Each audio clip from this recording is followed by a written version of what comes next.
समुच्चय की परिबद्धता के बारे में बताएंगे। Boundedness of a set. समुच्चय आप सभी लोग जानते हैं परिभाषा उसकी।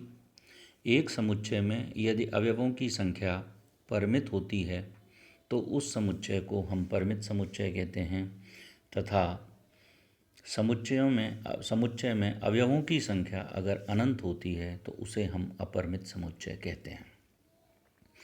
प्राकृतिक संख्याओं का समुच्चय n जो 1 2 3 4 5 से लेकर के अनंत तक जाता है। पूर्णांकों का समुच्चय z जो 0 +-1 +-2 +-3 से लेकर के अनंत तक जाता है दोनों तरफ। तो ये एक विशेष बात है कि जो आप याद रखेंगे कि अनंत कभी भी किसी समुच्चय का सदस्य नहीं होता। अनंत को हम किसी समुच्चय में बांध नहीं सकते। अब मैं आपको बताता हूँ कि कोई सेट ऊपर की ओर से बंधा हुआ कब होता है। माना f एक क्रमित क्षेत्र है तथा S इसका कोई अरिक्त उपसमुच्चय है। यदि एक संख्या या एक अवयव कैपिटल के हम इस प्रकार से प्राप्त कर सकें कि S का प्रत्येक अवयव K से छोटा हो या ज़्यादा से ज़्यादा बराबर हो, यानी प्रत्येक x जो S के अंदर विद्यमान है वो कैपिटल K से छोटा है या बराबर है, तो कैपिटल K को हम इस समुच्चय S का उपर परिबंध कहते हैं। देखिए, अगर आपको एक ऊपर परिबंध मिल गया तो आप मान लें कि आपको अनंत ऊपर परिबंध मिल गए। अगर K उसका ऊपर परिबंध है तो K+1 भी उसका ऊपर परिबंध होगा, और K और K+1 के बीच अनंत संख्याएं विद्यमान हैं, वो सभी उसके ऊपर परिबंध होंगे।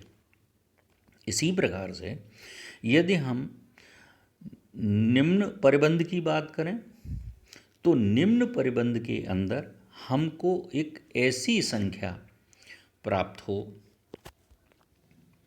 यहाँ पहले निम्न परिबंध बताने से पहले मैं आपको एक बात और बता दूं कि जो हमको अनंत ऊपरी परिबंध मिलते हैं इनमें से जो सबसे छोटा होता है उसको हम उच्चक कहते हैं, या सुप्रीमम ऑफ एस कहलाएगा वो यहाँ पर। यानी एक ऐसी राशि जो एस के अंदर विद्यमान भी हो सकती है जिससे कि सभी अवयव एस के छोटे हों, और सेट के बाहर भी हो सकती है, पर ऊपर से जो अवयवों को बांधता है यानी उससे बड़ा कोई अवयव आपको नहीं मिलेगा समुच्चय का। तो ऐसी राशियों की जो सबसे छोटी अवयव होता है उसको हम क्या बोलते हैं?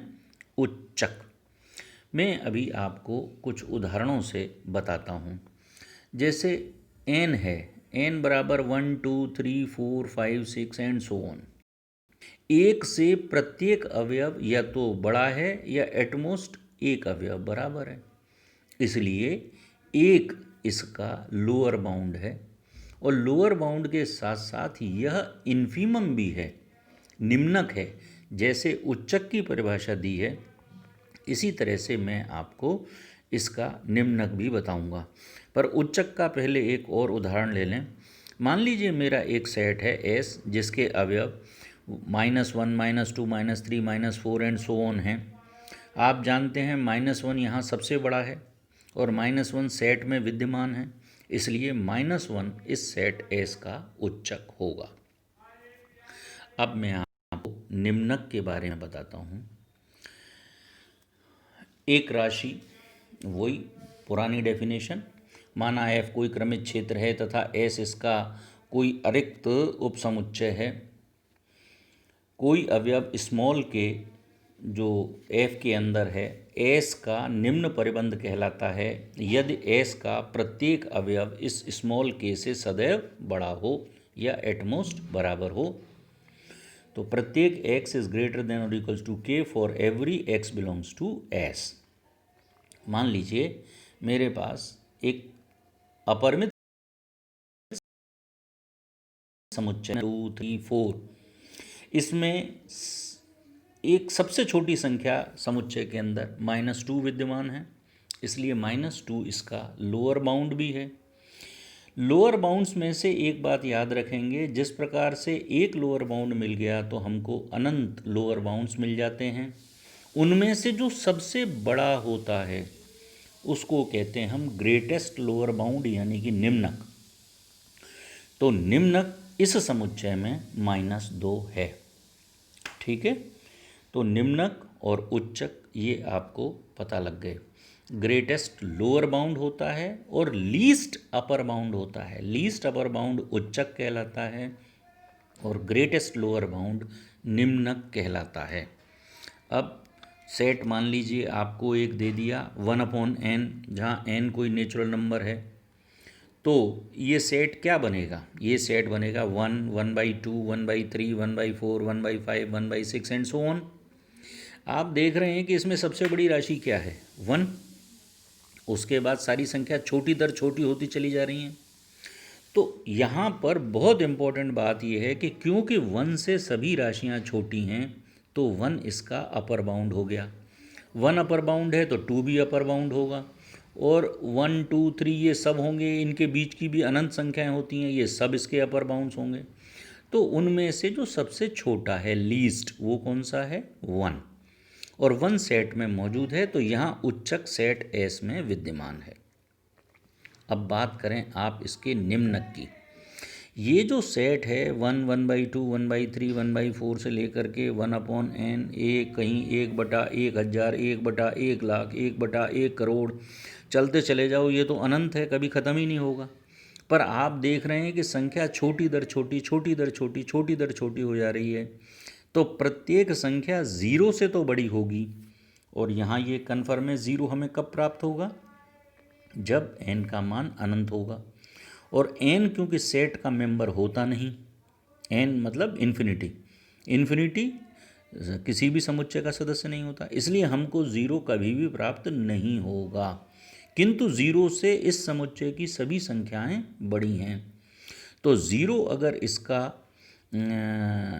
उच्चक है, 0 तो उच्चक हो ही गया ना, सॉरी, निम्नक, निम्नक, निम्नक गलत बोल गया मैं, निम्नक, क्योंकि 0 से सभी संख्याएं बड़ी हैं। पर 0 इस समुच्चय का सदस्य नहीं है, अतः निम्नक का अस्तित्व तो है किंतु समुच्चय में विद्यमान नहीं है। अब देखें, मैं ऊपर कुछ छोटी मोटी सी थ्योरम कराते हैं। एक थ्योरम है, प्रत्येक परिमित समुच्चय परिबद्ध होता है। ठीक है, आप परिबद्ध समुच्चय की परिभाषा अच्छी तरह समझ लें कि यदि कोई समुच्चय जो नीचे की ओर से बंधा हुआ है तथा ऊपर की ओर से भी बंधा हुआ है, यानी कि उसके निम्न परिबंध तथा उच्च परिबंध विद्यमान हैं, तो उस समुच्चय को हम परिबद्ध समुच्चय कहते हैं। अब देखिए, आपको जो सेट दिया हुआ है वो है परिमित। परिमित का मतलब उसके अंदर निश्चित अवयव हैं, निश्चित संख्या में अवयव हैं। तो यदि उस समुच्चय का सबसे छोटा अवयव का नाम अगर मैं k रख दूं, स्मॉल k, इसी प्रकार से सबसे बड़े अवयव का नाम कैपिटल K रख दूं, तो प्रत्येक ai जो समुच्चय A का सदस्य है वो स्मॉल k से तो बड़ा होगा और कैपिटल K से छोटा होगा। यानी इसके निम्न परिबंध और ऊपरी परिबंध दोनों मौजूद हैं, अतः आप कह सकते हैं कि A समुच्चय परिबद्ध समुच्चय है। और निश्चित रूप से ये कह सकते हैं आप कि इसके उच्चक और निम्न दोनों समुच्चय में विद्यमान हैं। एक और छोटी सी थ्योरम, परिबद्ध समुच्चय का प्रत्येक उपसमुच्चय परिबद्ध होता है। मान लिया ये कोई परिबद्ध समुच्चय है, तो स्मॉल h और कैपिटल K दो अवयव हमने f के इस प्रकार से लिए कि स्मॉल h से हर अवयव a का बड़ा है और कैपिटल K से छोटा है। ठीक है, क्योंकि a हमारा कैसा समुच्चय है? परिबद्ध समुच्चय है। अब हमने एक उपसमुच्चय लिया ए का जिसका नाम रखा बी। तो बी ए के अंदर है तो बी का जो भी अवयव होगा, माना कि वाई है जो बी के अंदर है, तो ये कन्फर्म है कि वाई के अंदर भी होगा। क्यों? क्योंकि बी सबसेट है ए का। तो ए का प्रत्येक अवयव स्मॉल एच से बड़ा है और कैपिटल के से छोटा है, इसलिए वाई भी स्मॉल एच से बड़ा होगा और कैपिटल के से छोटा होगा। और यह बात प्रत्येक वाई बिलोंग्स टू बी के लिए सही होगी। ठीक है, वाई बिलोंग्स टू बी के लिए सही होगी जो भी है। अतः समुच्चय बी भी परिबद्ध समुच्चय होगा। एक और छोटी सी थ्योरम देखें कि यदि कैपिटल के समुच्चय ए का ऊपर परिबंध है तथा कैपिटल के बिलोंग्स टू ए है, तो के ही सुप्रीमम होगा उस समुच्चय का। ठीक है, मान लेते हैं जब कभी हमें इस तरह की समस्या का समाधान करना होता है तो हम उसको दो मान लेते हैं कि हमारे पास दो ऊपर, माना ए ऊपर की ओर से परिबद्ध समुच्चय है तथा इसका कोई ऊपर परिबद्ध कैपिटल के है तथा के बिलोंग्स टू ए है। हमें सिद्ध करना है कि के सुप्रीमम ए है। यदि संभव हो तो माना के सुप्रीमम नहीं है ए का, किंतु के ऊपरी परिबंध तो है। तो अब हम एक दूसरा उच्चक मान लेते हैं के डैश। अगर के डैश को ए का सुप्रीमम मान लिया तो के डैश भी ए का अपर बाउंड होगा, इसलिए जो के डैश है वो के से छोटा होगा। अरे भाई, अपर बाउंड तो है, के आपने क्या माना हुआ है? एक अपर बाउंड सुप्रीमम ए है और आपने एक दूसरा भी मान लिया, किंतु कैपिटल के तो आपका ए के अंदर विद्यमान है। तो जब उससे बड़ी राशि ही ए के अंदर विद्यमान है तो ये इस बात के विपरीत है कि के डैश ऊपर परिबंध हो सकता है ए का, ये संभव नहीं है। इसलिए के डैश सुप्रीमम ए नहीं हो सकता, यानी के ही ए का सुप्रीमम होगा। ठीक है, एक और थ्योरम देखें। यदि किसी क्रमित क्षेत्र एफ के किसी अरिक्त परिबद्ध उपसमुच्चय एस के उच्चक तथा निम्नक एफ में विद्यमान हैं तो वे अद्वितीय होते हैं। ठीक है, इस थ्योरम में हम पहले उच्चक के लिए प्रूव करते हैं, उसको उसी प्रकार से आप निम्नक के लिए भी प्रूव कर सकते हैं। अब हम यदि संभव हो तो माना एस समुच्चय जो एफ का उपसमुच्चय है उसके दो उच्चक हैं एम तथा एम डैश। एम तथा एम डैश दोनों ही एस के ऊपर परिबंध भी हैं, इसलिए एम सुप्रीमम एस तथा एम डैश एम ऊपर परिबंध है। अतः एम छोटा होगा एम डैश से, क्योंकि सुप्रीमम से बड़ा ही हो सकता है, क्योंकि सुप्रीमम सबसे छोटा होता है अपर ऊपर परिबंधों में से। इसी तरह से जब हम एम डैश को सुप्रीमम एस मानेंगे तो एम ऊपरी परिबंध है, इसलिए एम डैश छोटा होगा एम से। एक और दो विरोधाभास हैं कि एक बार जो संख्या छोटी है वो बड़ी नहीं हो सकती और जो बड़ी है वो छोटी नहीं हो सकती। अतः हमारा मानना गलत था। हमने क्या गलत माना कि हमने दो इसके उच्चक मान लिए, इसलिए एच का उच्चक एक और केवल एक ही होता है, अर्थात अद्वितीय होता है। अब आपको मैंने परमेय संख्याएं पहले बता दिया है। परमेय संख्याएं वे संख्याएं होती हैं जिन्हें हम P अपॉन Q के रूप में व्यक्त कर सकते हैं। P और Q गिनती होती हैं, Q का मान 0 नहीं होता और साथ ही P और Q सापेक्षिक अभाज्य संख्याएं, यानी इनके गुणनखंड करेंगे तो आपको कॉमन मिलेगा, एक अवयव गुणन तत्समक अवयव कॉमन मिलेगा। तो देखिए, इन्होंने सिद्ध करने को कहा है हमसे कि √2 एक अपरमेय संख्या है।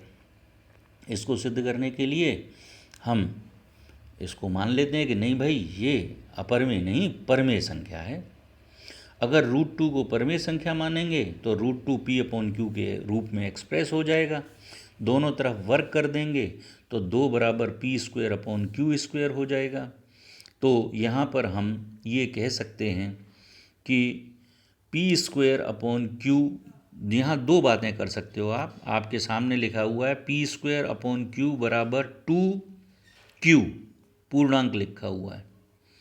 तो ये पूर्णांक है, पर p और q तो पूर्णांक नहीं है p अपॉन क्यू के रूप में, इसलिए इस लेफ्ट हैंड साइड का मान पूर्णांक नहीं हो सकता। अतः हमारा मानना गलत था कि p√2 एक परमेय संख्या है, अतः √2 एक अपरमेय संख्या होगी। इसी प्रकार से हम 3 पे पावर 1/3 क्यूब रूट अपरमेय संख्या है, इसको भी आप पहले परमेय संख्या मान लीजिए, उसका क्यूब कर दीजिए, फिर बता दीजिए कि 3⁻⁴ क्यू के अंदर नहीं हो सकती, अर्थात 3 पे पावर 1/3 अपरमेय संख्या है। अब आप एक एग्जाम्पल देखें। आपको दिया हुआ है कि यदि a और b परमेय संख्याएं हैं तो √a प्लस √b भी परमेय संख्या है, तो सिद्ध करिए कि √ab भी परमेय संख्या होगी। √ab को आपको क्या सिद्ध करना है? परमेय संख्या सिद्ध करना है। ठीक है, बिल्कुल। देखिए a और हैं √a प्लस √b परमेय संख्या है, तो √a प्लस √b को आप p अपॉन क्यू के रूप में एक्सप्रेस कर सकते हैं, जहाँ p और q गिनती है, q का मान 0 नहीं है, p और q सापेक्षिक अभाज्य संख्याएं हैं। आप लेफ्ट हैंड साइड का वर्क कर दीजिए, राइट हैंड साइड का वर्क कर दीजिए, तो a plus b plus 2 √ab बराबर p² अपॉन q² हो जाएगा। √ab का मान 1/2 ब्रैकेट में p² upon q² minus a minus b हो जाएगा। राइट हैंड साइड की जो संख्या है ये परमेय संख्या है, क्योंकि दो परमेय संख्याओं का योग, दो परमेय संख्याओं का अंतर, दो परमेय संख्याओं का गुणन, दो परमेय संख्याओं का भाग, बशर्ते भाग देने वाली संख्या 0 ना हो, हमेशा परमेय होता है। तो जब राइट हैंड साइड परमेय है तो लेफ्ट हैंड साइड यानी कि √ab भी परमेय संख्या होगी। आप एक और देखें एग्जाम्पल कि √r+1 प्लस √r-1 अपरमेय है, जहाँ r एक पूर्णांक है, r बिलोंग्स टू z है। देखिए सबसे पहले क्योंकि यहाँ r-1 और r+1 है, इसलिए हम इस इक्वेशन के अंदर पूर्णांक में से +-1 r का मान नहीं लेंगे। नहीं इसलिए ले रहे हैं क्योंकि अगर आप +1 लेते हैं तो फिर एक संख्या रह जाएगी, -1 लेते हैं तो फिर भी एक संख्या रह जाएगी। तो अब हम इस बात को ये कह सकते हैं यहाँ पे कि हम r = नॉट +-1 हमें सिद्ध करना है कि √r+1 प्लस √r-1 अपरमेय है। पुनः इसका विरोध मानते हैं, विलोम मान लें। माना √r+1 प्लस √r-1 एक परमेय राशि है, यानी ये राशि बिलोंग्स टू Q, इसलिए √r+1 प्लस √r-1 बराबर p अपॉन Q। ठीक है ना। फिर वही शर्तें हैं, p और q गिनती हैं, q का मान 0 नहीं है, p और q सापेक्षिक अभाज्य संख्याएं।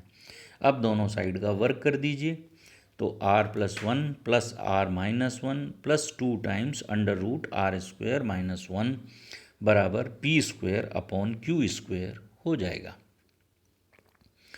फिर √r² - 1 की वैल्यू जो है, बाकी जो सीधी संख्याएं हैं उनको राइट हैंड साइड में ले जाएं, 1 से 1 कैंसिल हो जाएगा, 2r- की तरफ जाएगा। लेफ्ट हैंड साइड में जो 2 था वो 1/2 में कन्वर्ट हो जाएगा, तो ये हो जाएगा √r² - 1 बराबर 1/2 ब्रैकेट में p² upon q² minus r। p upon q एक परमेय संख्या है, रैशनल नंबर है, इसलिए p² अपॉन q² भी रैशनल है, r भी एक रैशनल नंबर है, पूर्णांक संख्या है, इसलिए 1/2 से भाग लगाएंगे तो भी रैशनल नंबर है। तो राइट हैंड साइड जो संख्या है वो हमारी एक परमेय संख्या है, इसलिए लेफ्ट हैंड साइड वाली जो संख्या है √r² - 1 वो भी परमेय संख्या होगी। अगर लेफ्ट हैंड साइड भी परमेय संख्या है तो √r² - को फिर कुछ ऐसा मान लो s अपॉन t, जहाँ एस और टी पूर्णांक हैं, एस और टी में टी ज़ीरो नहीं है और एस और टी सापेक्षिक अभाज्य संख्याएं हैं। तो ये बात हम पहले ही प्रूव कर चुके हैं। फिर इसका वर्क कर दीजिए, तो R square minus one into T बराबर हो जाएगा S square upon T. S square upon T एक परमेय संख्या है, ठीक है। तो लेफ्ट हैंड साइड में क्या हो जाएगा कि लेफ्ट हैंड साइड में हो जाएगा कि R square minus one into T. R square minus one into T तो एक पूर्णांक संख्या है, क्योंकि आर पूर्णांक है, टी भी पूर्णांक है। तो यहाँ तो पूर्णांक संख्या आ रही है और राइट हैंड साइड में भिन्न संख्या आ रही है जो पी अपॉन क्यू के रूप में है। तो ये तो संभव नहीं है। ये संभव क्यों, ये गलती क्यों पैदा हुई कि हमने जो मान्यता थी वो गलत थी। हमने क्या मान लिया था कि under root R plus one plus under root R minus one एक परमेय राशि है। अतः हमारा मानना गलत था। Under root R plus one plus under root R minus one एक अपरमेय राशि है या संख्या है। धन्यवाद।